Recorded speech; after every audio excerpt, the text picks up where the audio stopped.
سامعین کرام، جب موت کا وقت آ جاتا ہے انسان کی زندگی میں، چاہے وہ عمر کے کسی بھی مراحل میں ہو، چاہے مرد ہو یا عورت ہو، جب اللہ رب العالمین کی مقدر اور اللہ رب العالمین کے طے کردہ اجل انسان کی آ جاتی ہے اور انسان اگر نیک ہوتا ہے تو ایسی صورت میں فرشتوں کی ایک جماعت اس کے روح کو لے جانے کے لیے آتی ہے۔ حدیث میں آیا ہے کہ تا حد نگاہ فرشتے دکھائی دیتے ہیں اور فرشتوں میں ملک الموت بھی موجود ہوتا ہے جو انسان کے سرہانے کے پاس بیٹھتا ہے، اور برابر چونکہ آدمی نیک ہے،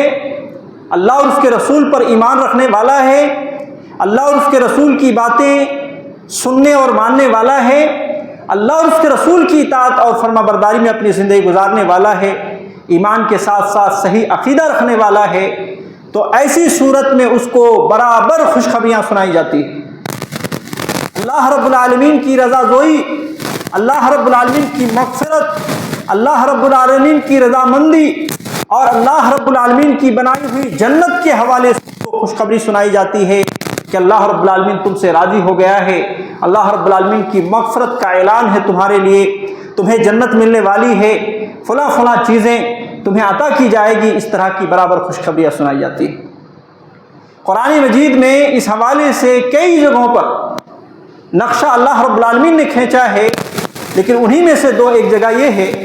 جیسا کہ اللہ تبارک و تعالیٰ نے سورہ فصلات کی آیت نمبر 30 سے لے کر 30 تک فرمایا، ان الذین قالوا ربنا اللہ ثم استقاموا تتنزل علیہم الملائکۃ الا تخافوا ولا تحزنوا وابشروا بالجنۃ التی کنتم توعدون، کہ جن لوگوں نے کہا کہ میرا رب اللہ ہے اور اسی پر جمے رہے استقامت کے ساتھ، تو ایسی صورت میں مفسرین کرام کہتے ہیں کہ جو آگے کے مراحل بیان کیے گئے ہیں وہ موت کے وقت دیکھنے کو ملتا ہے کہ تتنزل علیہم الملائکہ، موت کے وقت فرشتے ان کے یہاں نازل ہوتے ہیں اور ان کو دلاسا دیتے ہیں، کہتے ہیں کہ اللہ تخافوا ولا تحزنوا، تم ڈرو نہیں اور نہ ہی غمگین ہونے کی کوئی بات ہے، وابشروا بالجنۃ التی کنتم توعدون، اور جس جنت کا وعدہ کیا جاتا تھا اس کی بشارت تمہارے لیے ہے۔ تو اس طرح کی خوشخبریاں اللہ رب العالمین کے فرشتے انسان کو دیتے ہیں، جنت کی خوشخبری سنائی جاتی ہے۔ اسی طرح سے سورہ فجر میں اللہ رب العالمین نے فرمایا، یا ایتھا النفس المطمئنہ، کہ اے مطمئن نفس، اے اطمینان بخش نفس، ارجعی الی ربک راضیۃ مرضیہ، تم اپنی رب کی طرف لوٹو اس حال میں کہ تم اس سے راضی ہو اور وہ تم سے راضی ہے۔ تو یہاں بھی اللہ رب العالمین نے اس چیز کا ذکر کیا ہے، مفسرین کرام نے اس کے کئی مقامات بیان کیے ہیں، انہی میں سے ایک موت کا وقت بھی یہ چیز بیان کی گئی ہے کہ موت کے وقت جو ہے فرشتے ان کو اس طرح کی خوشخبری سناتے ہیں۔ اسی طرح سے اللہ رب العالمین نے نبی کریم صلی اللہ علیہ وسلم نے ایک جگہ فرمایا، جو کہ امام احمد رحمہ اللہ نے ترغیب و ترہیب کے اندر اس حدیث کو ذکر کیا ہے، کہا جاتا ہے، ایتھا النفس الطیبہ، اے پاکیزہ نفس، اخرجی الی مغفرۃ من اللہ ورضوان، کہ تم اللہ رب العالمین کی مغفرت کی طرف لوٹو اور اللہ رب العالمین کی رضا جوئی کی طرف لوٹو۔ گویا کہ ہر طرح سے ان کو دلاسا دیا جاتا ہے کہ تمہیں کوئی خوف نہیں ہے، نہ تمہارے رشتہ داروں اور تمہارے مال و اولاد کے حوالے سے دنیاوی خوف رہنا چاہیے، اور نہ ہی آگے کے جو مراحل آنے والے ہیں اس حوالے سے خوف ہونی چاہیے۔ ہر طرح سے تم پرسکون ہو جاؤ، اطمینان ہو جاؤ، اور اللہ کی مغفرت تمہارے لیے ہے، تمہاری جو ہے اللہ رب العالمین کی رضا جوئی تمہارے لیے ہے، اور اسی طریقے سے اللہ رب العالمین کی جنت تمہارے لیے ہے۔ پھر صحیح بخاری کی حدیث یہ بتاتی ہے کہ آدمی اتنا چاہت میں ڈوب جاتا ہے، آگے کے مرحلے میں جو کچھ ان کو خوشخبری سنائی جاتی ہے کہ یہ ملنے والا ہے، اتنی چاہت بڑھ جاتی ہے صحیح بخاری کے الفاظ ہے فلیس شیء احب الیہ مما امامہ، کہ اس سے بڑھ کر کسی چیز کو اب وہ پسند نہیں کرتا ہے جو وہ اس کو آگے ملنے والی ہے۔ سب سے زیادہ محبوب ترین ان کے جو ہے ذہن و دماغ میں یہ آتی ہے کہ بس اللہ رب العالمین کے جو آگے مراحل آنے والے ہیں وہ چیز ہمیں مل جائے۔ اور پھر کیا ہوتا ہے فَأَحَبَّ لِقَاءَ اللَّهِ، اللہ رب العالمین سے ملاقات کرنے کو وہ پسند کرتا ہے کہ جلدی سے میں اللہ رب العالمین سے ملاقات کر لوں۔ فَأَحَبَّ اللَّهُ لِقَاءَهُ، اور اللہ رب العالمین بھی اس بات کو پسند کرتا ہے کہ میں بندے سے ملاقات کروں۔ چنانچہ کیا ہوتا ہے پھر پوری طرح سے جب مطمئن روح ہو جاتی ہے کہ مجھے کوئی ڈر نہیں، بس اللہ رب العالمین سے ملاقات کرنی ہے، تو ایسی صورت میں حدیث کے الفاظ یہ ہیں کہ فَتَخْرُدُ تَسِيلُ كَمَا تَسِيلُ الْقَطْرَةُ مِنْ فِي السِّقَاءِ، کہ اس طرح سے روح جسم سے آسانی کے ساتھ خوشی خوشی جو ہے نکلتی ہے جس طریقے سے سراہی پر پانی کے آخری قطرے لڑھک کر کے بالکل آسانی کے ساتھ نکل جاتے ہیں۔ یہ نیک لوگوں کی روح کے حوالے سے ہے، اور جیسے ہی جسم سے روح نکلا ایک لمحہ بھی نہیں ہوتا ہے کہ جو فرشتے آئے ہوئے ہوتے ہیں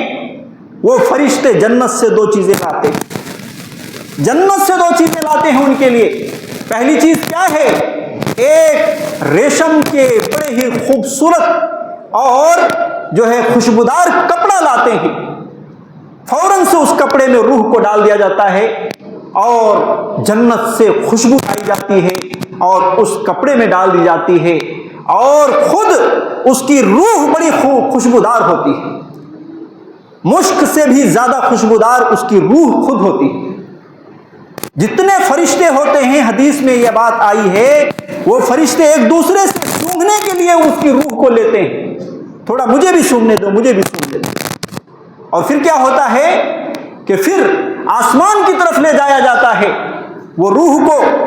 اور آسمان میں لے جانے کے وقت میں آسمان میں خوشبو پھیل جاتی ہے، اور جو فرشتے بھی راستے میں ملاقات کرتے ہیں وہ فرشتے کہتے ہیں کہ کون یہ پاکیزہ روح ہے؟ جواب دیا جاتا ہے کہ فلاں کا بیٹا فلاں ہے، اور پھر اس طرح سے ہر کوئی اس سعادت کو حاصل کرنے کی کوشش کرتا ہے کہ وہ بھی روح کو چھوئے اور وہ بھی اللہ رب العالمین کی طرف روح کو لے جانے میں مدد کرے۔ اس طرح سے پہلے آسمان میں پہنچتے ہیں، آسمان کے دروازہ جو ہے اس کا داروغان سے ملاقات ہوتی ہے، وہ بھی پوچھتا ہے کہ یہ پاکیزہ روح جس کی خوشبو پھیل رہی ہے یہ کون ہے؟ جواب دیا جاتا ہے کہ فلاں بن فلاں ہیں، فلاں کا بیٹا فلاں ہے۔ پھر اس طرح سے دوسرے آسمان میں بھی یہی منظر ہوتا ہے، تیسرے آسمان میں بھی یہی منظر ہوتا ہے،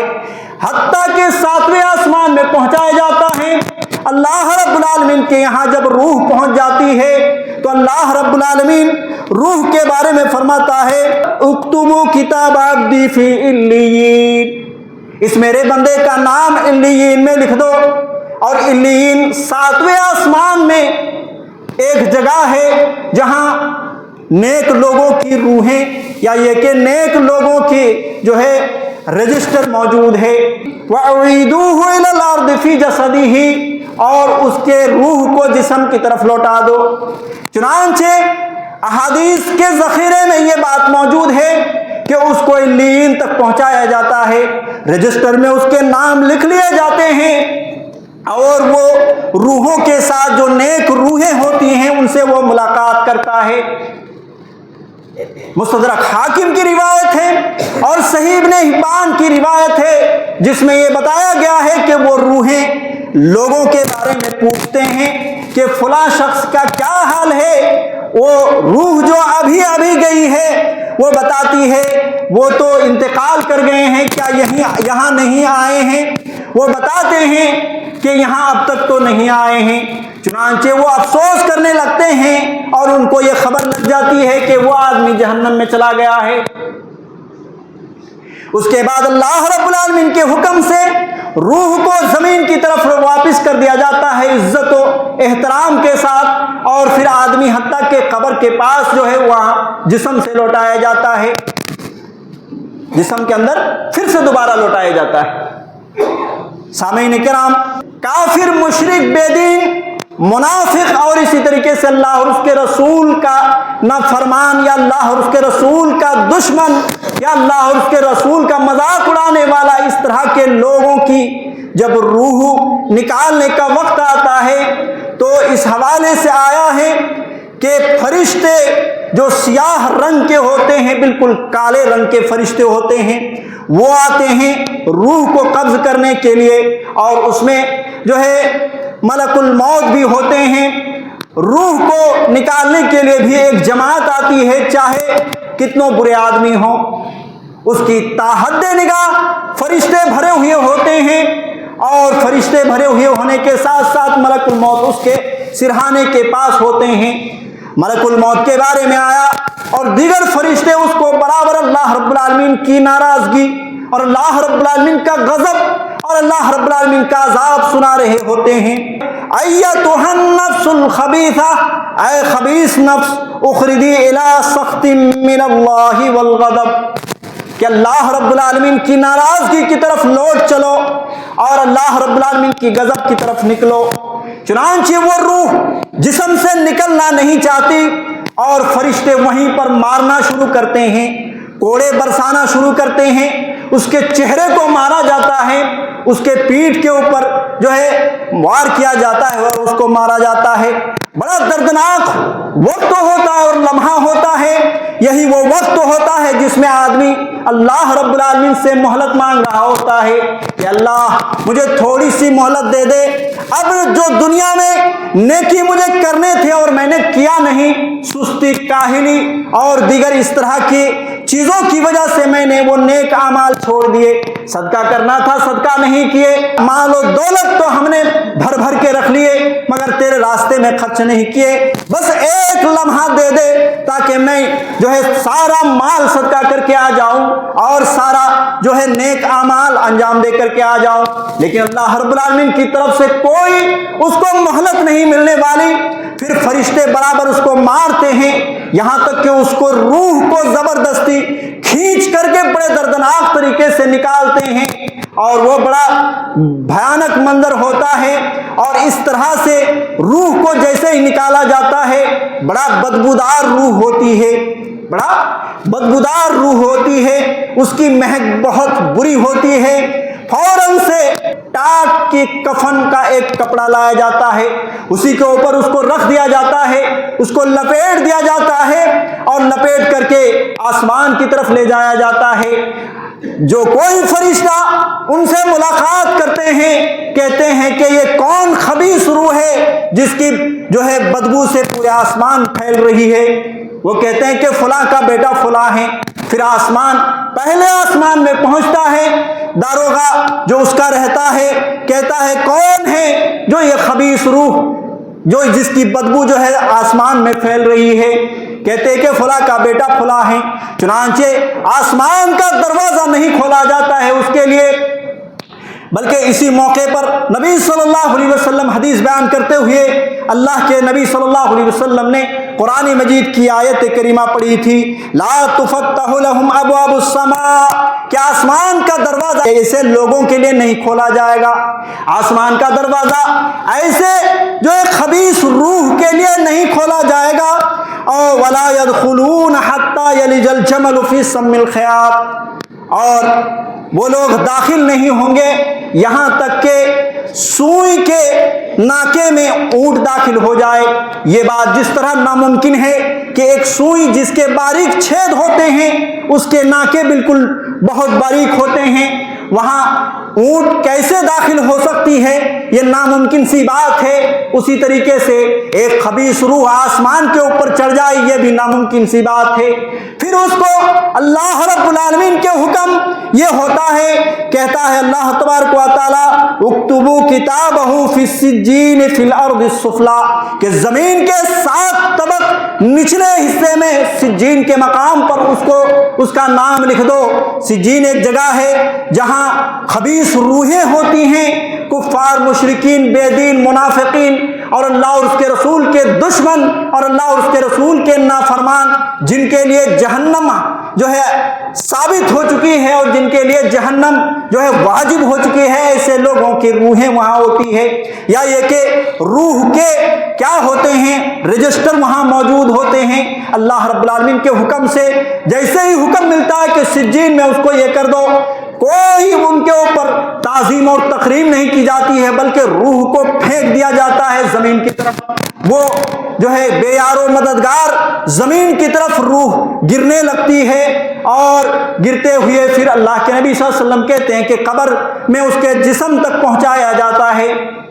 سامعین کرام، اس کے بیچ میں صحیح بخاری کی ایک روایت آئی ہے کہ اللہ کے نبی صلی اللہ علیہ وسلم نے کہا کہ ایک آدمی کو جب مرنے کے بعد غسل دیا جاتا ہے اور غسل دینے کے بعد کفن پہنایا جاتا ہے اور جنازہ تیار کی جاتی ہے، تو اگر وہ نیک ہے تو ایسی صورت میں وہ کہنے لگتا ہے قدمونی قدمونی، مجھے جلدی لے کے چلو، مجھے جلدی لے کے چلو، مجھے میرے رب کے ساتھ ملنا ہے، میرے رب سے ملاقات کرنی ہے، لہذا مجھے جلدی لے چلو۔ لیکن وہیں پہ اگر خبیث روح ہوتی ہے، اللہ اور اس کے رسول کے نافرمان لوگ ہوتے ہیں، تو ایسی صورت میں وہ یہ کہنے لگتا ہے کہ مجھے کہاں لے کے جا رہے ہو، یا ویلہا این یذہبون بہا، ہائے میری بربادی، ہائے افسوس، ہائے میری بربادی، کہاں مجھے لے کے جا رہے ہو۔ اس طرح سے چیخنے چلانے لگتا ہے۔ یہ اللہ کی رحمت ہے کہ ہمیں وہ آواز نہیں سنائی دیتی ہے۔ اللہ کے نبی صلی اللہ علیہ وسلم کہتے ہیں